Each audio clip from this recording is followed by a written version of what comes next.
They call it the Rock. Even more disparagingly, they call it the football.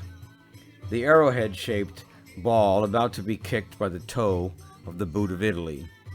Despite those deprecating descriptions, Sicily, with an area of almost 10,000 square miles, is the largest island in the Mediterranean Sea, and sits almost perfectly in the center of it, requiring all ships passing from east to west to sail within sight of its coastline, especially when passing through the less than 3-mile wide strait between it and the toe of Italy.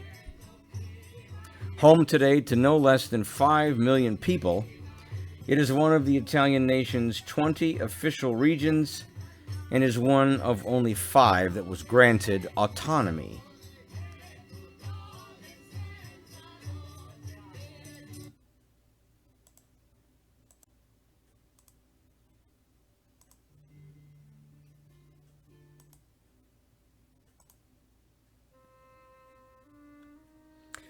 It's also been called Europe's Museum by historians and archaeologists, because no less than a dozen different cultures and civilizations have left their presence on the island's people and places, spanning back in time at least 5,000 years. Though it is an island, a word that stems from the Latin for to be alone, it has been both cursed and blessed by never being left alone. The history of Sicily is a history of being a magnet for settlers, traders, conquerors, and plunderers. But it has also been a history replete with a cultural, architectural, and artistic richness to match its agricultural and economic bounties.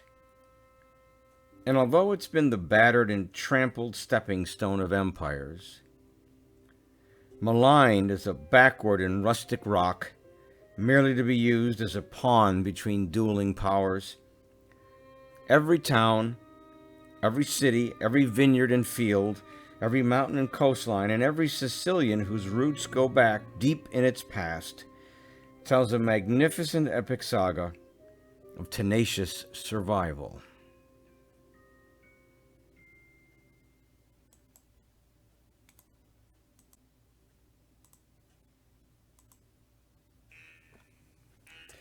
What stands out the most about the island is its shape, location, and mountain. Its shape is triangular. It has 3 sharp corners, which is why the earliest name for the island, given by the ancient Greeks between the 7th and 6th centuries BC, was Trinacria, or Trinacria, depending if you're Italian or Greek, which means 3-horned or 3-cornered. As mentioned, its location puts it so close to the very tip-toe of the Italian peninsula that it is nearly connected. Barely a 3-mile wide strait, the Strait of Messina, separates them. And last, but certainly not least, there is the mountain. Mount Etna. Rising like a big pimple on the northeastern corner of the island, it is the largest and most active volcano in all of Europe. With all those prominent features, one wonders why the island isn't named for any of them. So where did the name Sicily come from?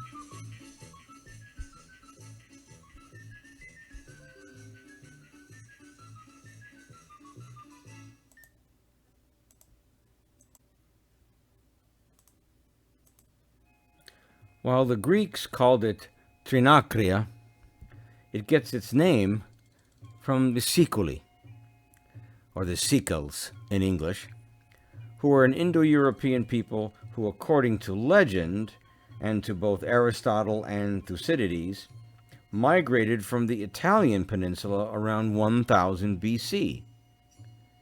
Because their king, in their original homeland, sent his son, who was named Italos, to make a colony, and it is from him that Italy gets its name.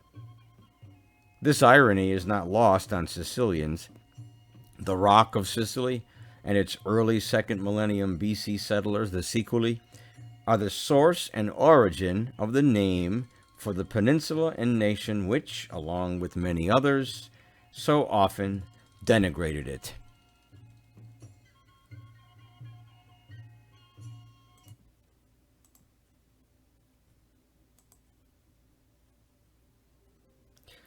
The earliest evidence of human habitation on the island that we know of so far are 5 skeletons found in the San Teodoro cave in Acquedolci, close to the northern coastline, which have been dated to about 12,000 years ago and belong to Paleolithic or Old Stone Age hunter-gatherers, about whom we know very little except that they conducted ritual burials of their dead. There is also evidence of more Paleolithic hunter-gathering bands throughout the island in the form of cave paintings, such as those found at the Della Daura cave at the base of Mount Pellegrino near Palermo. It seems that human habitation of the island only goes back to about 20,000 years at the most, and the island seems to have never been glacial, but has for an even longer period been disconnected from the mainlands of Africa and Europe, which meant that the only way for people to have come there was by rafts. The island saw the Neolithic or New Stone Age when settlers arrived from the eastern Mediterranean around 5000 BC and landed along the eastern coast and on the volcanic Aeolian Islands, just off the northeastern coast of Sicily. The Aeolian or Lipari Islands provided ancient Mediterranean culture with a rich deposit of obsidian, the sparkling black glass-like rocks formed from the type of superheated volcanic ejecta which could be fashioned into superbly sharp tools and weapons. The Aeolians harvested and traded this obsidian to many peoples throughout the Mediterranean. There was also a Neolithic presence on the island proper, described by archaeologists as the Stentinello culture, known for its distinctive pottery. Not long after the Sikuli arrived during the Bronze Age and settled in the eastern part of the island, they found that there were 2 other Bronze Age peoples in the western and central parts, the Sicani and the Elimi.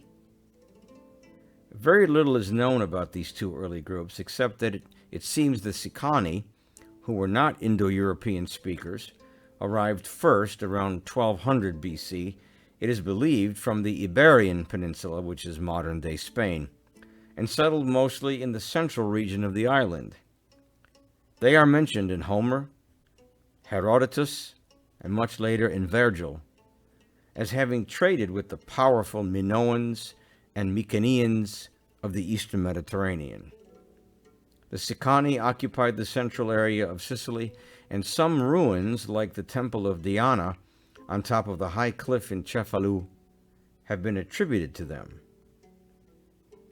The Elimi arrived around 900 BC, it is believed from Asia Minor, or modern-day Turkey, and settled in the western part of the island, where they established the city of Eryx, which is now Erice. According to the Roman poet Virgil, the Elimi were emigrants from ancient Troy, just as he believed the ancestors of Romans were. None of these groups left us any writing, though paleolinguists have found evidence of vestiges of their languages that survived among the later Greek speakers on the island. For example, we've been able to identify at least one word from the Sikels that was adopted by the Greeks and then later the Romans, and it worked its way into Latin and all the Romance languages, including Italian, French, and Spanish, and it was the word for to drink. The Sikel word, they believe, was pibe, and from that we get bibe, to drink. This is why in Italian it's bibiamo, I mean to drink. Bibiamo means let's drink, the famous aria from Verdi, and from where we get the term to imbibe. The only sources for the origins of these three peoples comes from the epic poets like Homer, Hesiod, and later Virgil, and then the Greek historians Herodotus, Thucydides, and later Diodorus Siculus.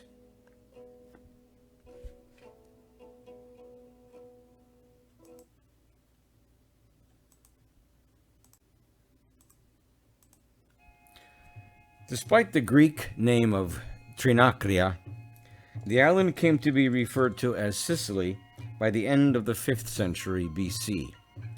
Despite the fact that the Sikuli were a non-literate people, they appeared on the map of history when the Greek historians Herodotus, Thucydides, and Diodorus Siculus recorded the names of two notable Sikul leaders.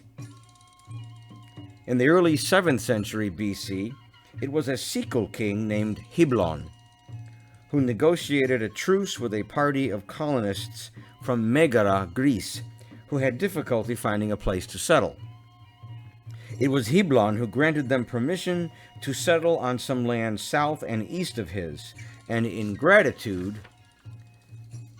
they immortalized his name by calling their colony Megara Hiblaya. The second person recorded was about the rebellion of Ducetius in 450 BC. By then, the relentless immigration of Greeks who established colonies and cities all along the eastern, southern, and northern coasts resulted in a near full assimilation of the Sikuli, which included intermarriage and acceptance of mixed Greek Sikuls as local leaders.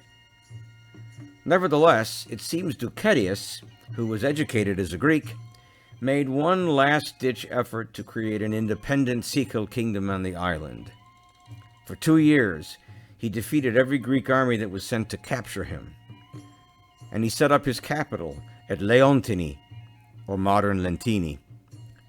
Ultimately, however, a combined force of Greeks from Syracuse and Akragas, which is modern-day Agrigento, defeated and captured him. But he was so well regarded by the Greeks that they did not execute or imprison him, and instead exiled him to Greece. Apparently undaunted, he appears to have escaped or was allowed to end his Greek banishment, and was actually given command of a group of expatriate Sikuls, along with a party of Greeks, to establish yet another Greek colony on the northern coastline that was named Kaleakte, or modern-day Marina de Caronia.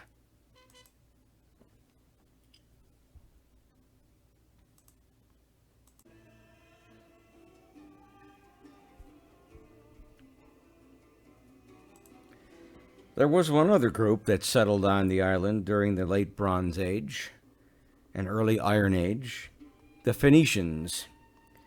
They created port towns mostly along the western coastline, some of which were famous for their early industries, producing silk, paper, salt, and their most prized and most lucrative product, the purple dye for cloth that only the wealthiest could produce or purchase, making the color purple the royal color throughout history.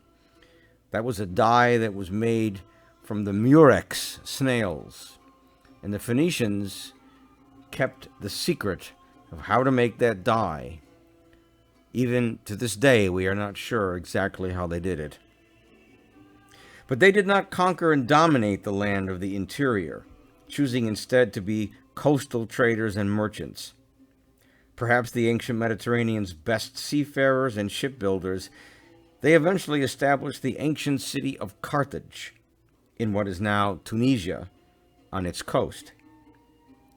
Carthage became the largest city in the Mediterranean by the 3rd century BC. For a brief time, the Carthaginians fought for control of Sicily with the Greeks, but were defeated by them at the Battle of Himera in the early 5th century at 480 BC. After that, the Carthaginians' influence was confined only to the port towns on the western coastline, one of which was their port city of Ziz, which the Greeks named Panormus, which means all ports, and which would later become Palermo.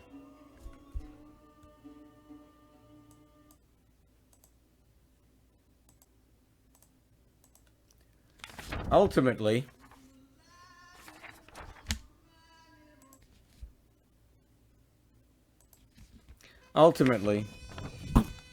Carthage found itself the rival of the growing city-state in central Italy, Rome, and the two engaged in a 2-century-long war known as the Punic Wars, named after the Greek and Roman word for Phoenicians. This long conflict, which saw the exploits of one of history's greatest military geniuses, Hannibal, eventually ended in Roman victory, which then set the stage for the occupation and control of Sicily by Rome, bringing the 5 centuries of Greek rule to an end. And Rome would rule Sicily for the next 600 years.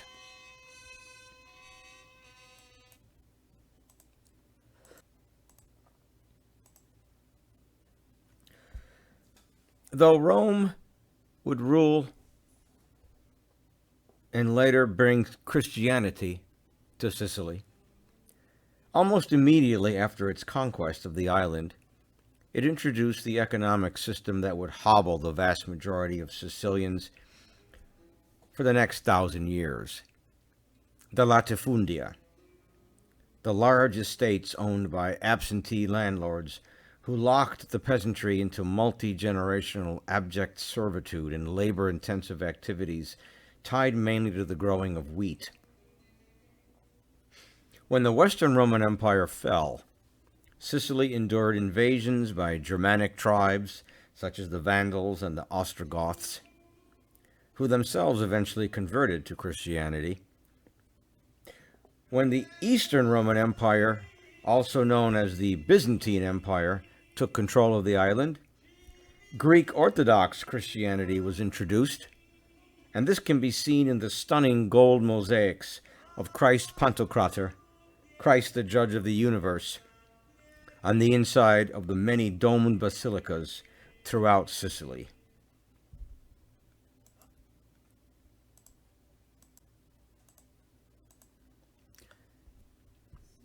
The island was next conquered by the Arabs in the 8th to 9th centuries, introducing Islam to Sicily. Though Islam never quite took hold, Arab influence can be seen in Sicilian architecture, especially in Palermo, in many agricultural products which the island is known for, such as lemons, and in civil administration, and goats. The Arabs introduced goats into the wild areas of Sicily, which effectively denuded thousands of acres of foliage, rendering the island treeless on its central plains. But Arab influence can be heard even to this day if you listen to many Sicilian fishermen who say a quick prayer to Allah in Arabic before they drop their nets. It seems that they want to double their chances for luck by invoking both versions of God.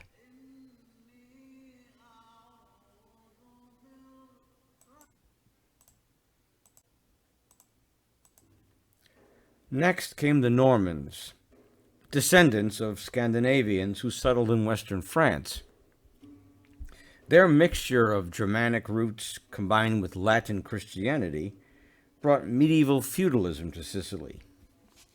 Yet, the Normans, like Roger I and Roger II, were enlightened, eclectic, tolerant, cosmopolitan, and efficient rulers who provided Sicily with much-needed stability and security and began an ambitious architectural and engineering program, which resulted in the island's most outstanding examples of Byzantine architecture, the churches, the chapels, the basilicas, with the gold mosaics, Byzantine influenced, but which incorporated also Arabic as well as Romanesque features.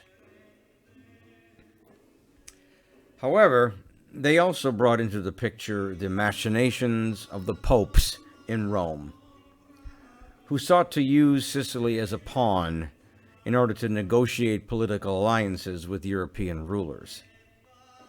Thus began the long history of bartering Sicily as a fief that changed hands constantly between popes and princes. This ushered in the rule by Hohenstaufen German, followed by Angevin French, and then later Bourbon Spanish, with later introductions from the English, and then even later the Napoleonic French.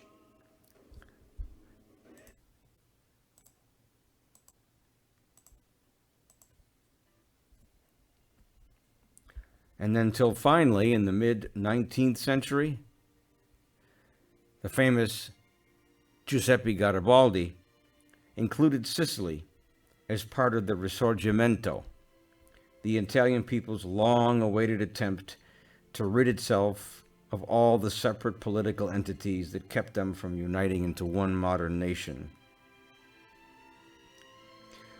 Even after incorporation into Italy, Sicily found itself once more, in the 20th century, in the crosshairs of wars between rival powers. During World War II, it saw occupation by Hitler's Third Reich, and then, when the Allies landed after pushing the Wehrmacht out of North Africa, it greeted the British and the Americans with open arms. Sicily also had a Jewish presence during and throughout the Middle Ages, and despite the occasional anti-Semitic proclamations by popes and some kings, most Sicilians traditionally held a very tolerant attitude toward their Jewish neighbors and often defied the hated inquisitions of church authorities.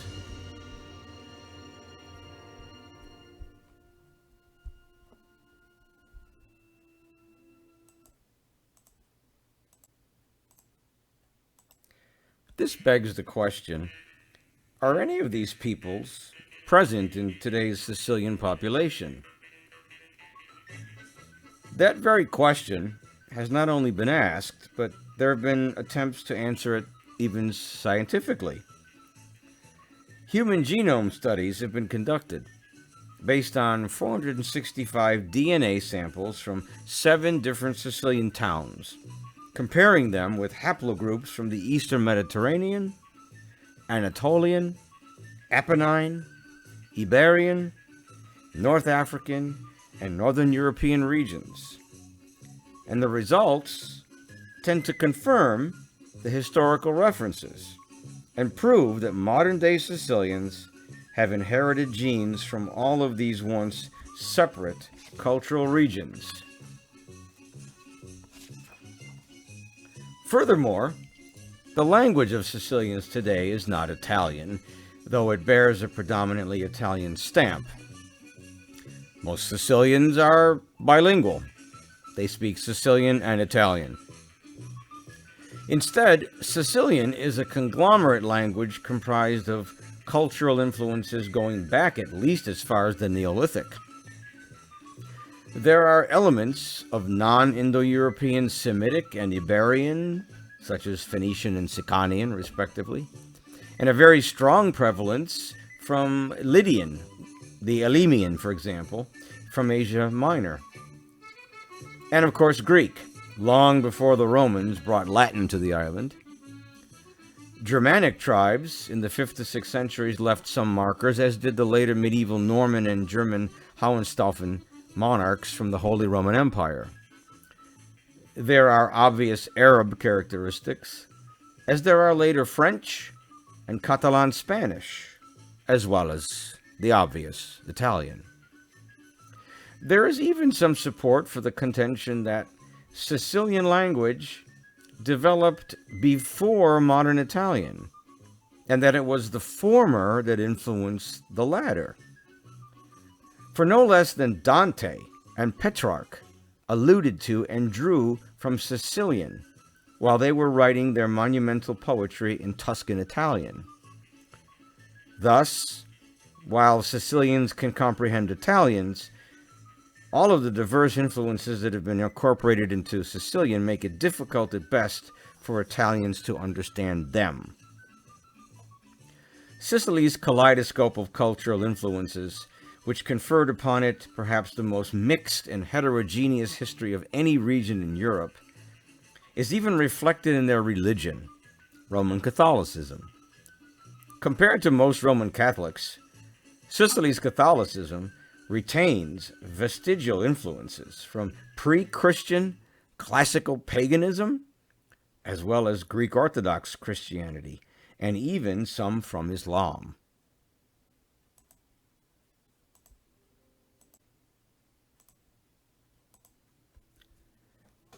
But if I had to pick one cultural influence that I think left the longest lasting stamp on Sicily, it would be that of the Greeks. Sicily had been a crucial component of what the Romans called Magna Graecia, or Greater Greece, which was comprised of all the colonies of the Greek city-states that were established along the coasts of Italy, Sicily, Sardinia, southern France, and eastern and southern Spain. Magna Graecia on Sicily boasted cities like Syracuse that were larger even than Athens at one point. It was the Greeks who were the first to build in stone on the island, and it was the Greeks who introduced both the grape and the olive to Sicily. Classical Greek Sicily in many ways rivaled even the more famous city-states in Greece for architectural, technological, economic, scientific, philosophical, political, and artistic achievements. It was Syracuse that the father of physics, Archimedes, called home, and where he performed his experiments that discovered the principle that bears his name, his famous discovery of buoyancy, while in his bathtub, excitedly leaping out of it, forgetting to dress before running into the street shouting, "Eureka!" As well as his feats of civil and military engineering, including using the sun's rays reflecting off a precisely maneuvered array of polished shields that set fire to attacking Roman galleys. It is actually Sicily, not Greece, that had the largest array of Greek temples than anywhere else in the Greek world, at Selinunte and Agrigento, and amphitheaters that rivaled any on mainland Greece, performing the plays of Sophocles and Aeschylus, who lived in Sicily for part of his life. The Greeks assimilated and Hellenized the Sicani, Elimi, and the Sikuli, and as genetic testing has verified, today's native-born Sicilians with old Sicilian ancestry bear genes from more than one of these groups. The Greeks were the first to name the island Trinakria, and that is represented today in its flag, with the three-legged, winged Medusa-like sea deity holding three shafts of the chief crop for which the island has been known for producing for most of its history, wheat, centered between two diagonal banners, one red and the other yellow. The narrow strait that separates the island from the mainland was mentioned in Homer's Odyssey, the location of the two terrors, Scylla and Charybdis, which actually are Phoenician words, which dwell on either side of the strait and doomed every ship passing through to suffer at least one of them. For millennia, the phrase "between Scylla and Charybdis" was used by almost everyone in Western civilization to express the dilemma of being between a rock and a hard place. The myth of Scylla and Charybdis reflects the very real nature of the Messina Strait. Not only was it narrow, but it had very fast, swirling currents that made navigation through them so difficult that many boats ran aground or sank or wandered off course. The Ionian Islands are so named because it was believed, as it was described by Homer in the Odyssey, that the god of the winds, Aeolus, dwelt there, and it was there that Odysseus wandered, still lost and unable to return home to Ithaca. Taking pity on him, Iolaus gave Odysseus a bag of the north and west winds, which he told him not to open until he sailed through the strait again. But his jealous and resentful sailors, who coveted this mysterious gift to their king, opened the bag while Odysseus slept, and the winds blew their ship off course once more.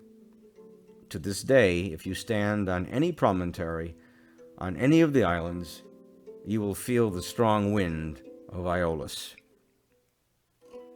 And then there is the mountain. Perhaps the single most salient feature that identifies the island. The largest and most active volcano in all of Europe, Mount Etna.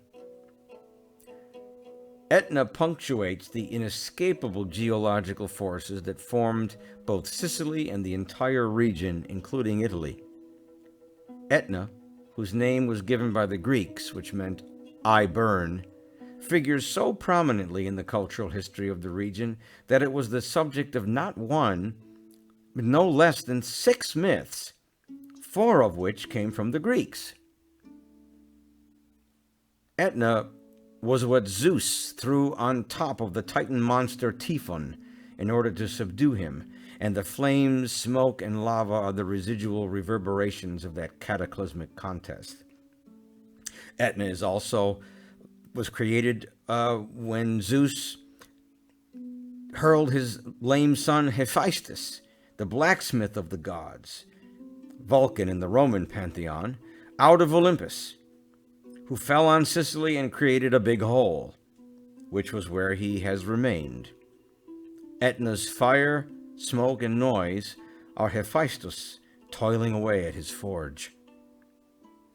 Etna is also above the head of the giant Typhoeus, who, after being rebuffed by Zeus for daring to challenge his power, was sentenced to hold up the island of Sicily.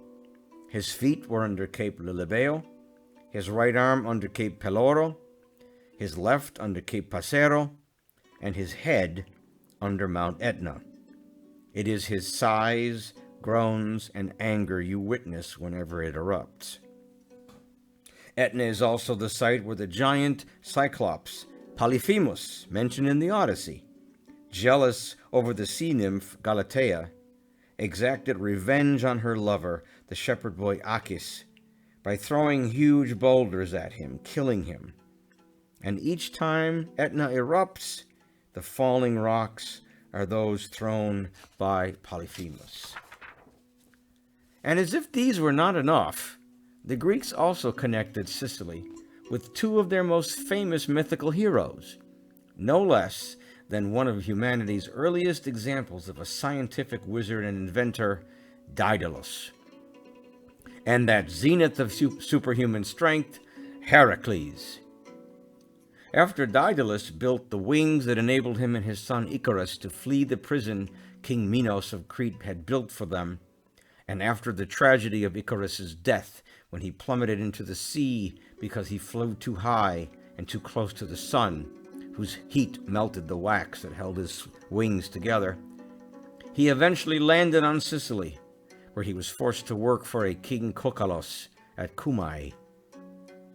As for Heracles, it was during one of his 12 labors, stealing the famed herd of sacred red cattle from the tyrant Geryon, that he was forced to visit Sicily. While en route home to Greece, one of the cattle strayed, swam across the Messina Strait, and wandered around the island. Heracles, who left the care of the rest with Hephaestus, had to track down the lost bull, who was found by a King Eryx, an Elymian who ruled at that city that bore his name. Eryx was also a demigod. His mother was Aphrodite. And Eryx challenged Heracles to wrestle him for the bull. Heracles eventually won after 3 bouts, having to kill Eryx, who would not concede defeat. And it was a woman named Motia who helped Heracles locate the lost bull. Legend further has it that he named 3 cities he found in her honor: Motia in Cape Lilibeo, Motia near Agrigento, and Motia on the Mediterranean coast, which is today Modica. Even after the Greeks, more myths arose, like the story of the Pious brothers, two twins. Myths involving twin boys go back to prehistoric times, who, caught at a high altitude on Mount Etna during a terrible eruption, tried to save their elderly parents by picking them up and holding them above the lava, offering themselves as a dam. Dropping to their knees, they pleaded to God to spare their parents. God took pity on them and miraculously diverted the lava flow around them, creating a safe island until the lava cooled.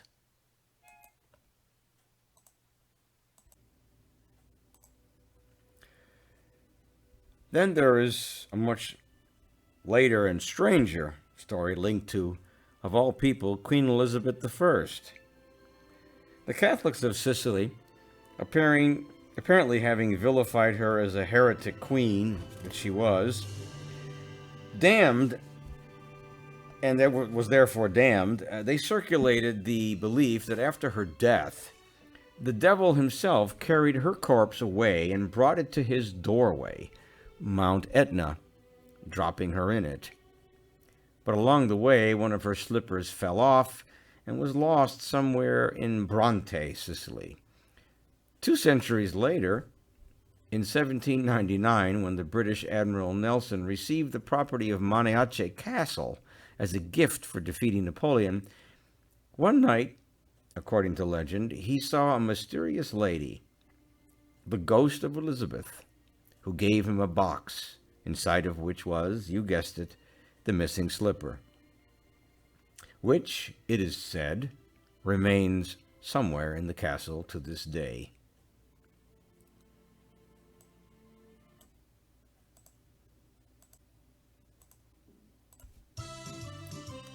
And among many customs still practiced today involving the volcano, there is one that underscores the mythical and symbolic power and influence that it has had on all the cultures that have resided in the region.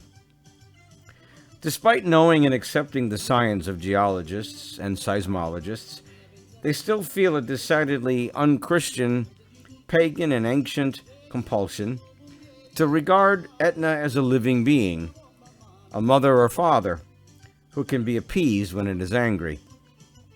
For Sicilians living on its flanks, when warned by scientists monitoring it of an impending eruption, it remains customary, before they flee their homes, to leave a bottle of their best wine, preferably one made from the grapes grown on the fertile volcanic soil, on their kitchen table, because sometimes Mother Etna appreciates the gift and spares their house. I find it fascinating that a people nominally Roman Catholic, living on an island now part of the Italian nation, retain and preserve elements of their historical past that are not Roman Catholic or Italian, but pagan and Greek, and in the case of fishermen, even Muslim. Likewise, the people themselves defy the stereotype of being homogeneously dark-skinned, dark-eyed, and dark-haired, because many are lighter complexioned and have light eyes and light hair. I'm proof, though I am 100% of Sicilian descent, on both maternal and paternal sides. Neither I nor anyone else in my family, both and all of my siblings, none of us have dark eyes. They're all blue or light hazel. And my sisters have light brown hair. Thus, you see in my family elements of the Sicilian kaleidoscope of cultures. Its long history of visitors from far-flung corners of the European, North African, and Near Eastern worlds. I am a descendant of many peoples who blended over the centuries on the three-cornered island in the middle of the Mediterranean that was home to Hephaestus, Polyphemus, and visited by Daedalus, Heracles, and Odysseus. And I am telling their story because I am the first and only one of the descendants of my ancestors, my 8 great-grandparents, who left Sicily for America in the late 19th and early 20th centuries and never returned, who has returned to visit their homeland, their storied, beautiful, sylvan, mountainous, fertile, topographically varied, and agriculturally rich island, a land trampled and exploited by countless invaders, greedy landowners, power-seeking princes, duplicitous popes, and lawless bandits, yet has survived. Its people, the repositories of the panoplied palette of cultures, painted on them for 4 millennia. This is the story of that visit.